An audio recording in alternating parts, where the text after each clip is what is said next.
So since yesterday, I've been working with Kai Kairos on Metroidvania Month 21. As the programmer, I'm spending the first day ironing out a good base for a platforming engine to build our game from. And after diving into some old code from other projects, as well as looking at some tutorials, I think I've got a good starting point.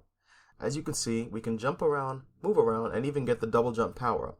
Although this looks quite simple, for me the collision detection inside Game Maker Studio 1.4 was something I never fully understood until now. Here we have the script for when the player collides with the ground and the wall object.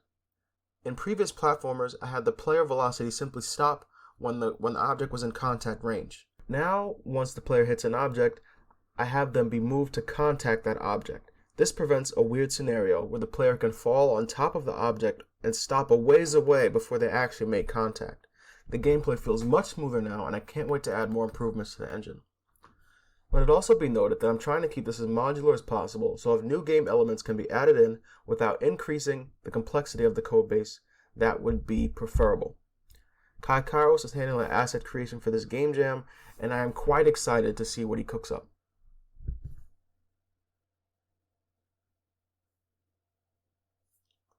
As for my RPG series, I have not completely abandoned it. However, I did take a step back and force myself away from QBasic, and shifted into focus onto C programming. I've since begun working on a port of Dragon Savior from QB64 with QBasic, of course, over to SDL2 with C. Although the game doesn't currently have the good enemy AI, projectiles, money pickups, UI, and other elements, I'm still quite satisfied with the progress thus far. A lot of the functions that I wrote in BASIC translated one-to-one into C functions, which made those elements of the translation go much faster. The other elements, chiefly the lower level graphics commands and the environment configuration stuff, took some time to get used to. I bring up Dragon Savior because it kind of reflects how I want the RPG game to look at a high level. Look and feel at a high level.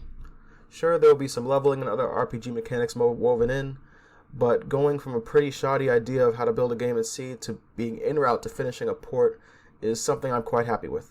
I can't say when you'll see the next RPG dedicated video again, but rest assured the wheels are still turning.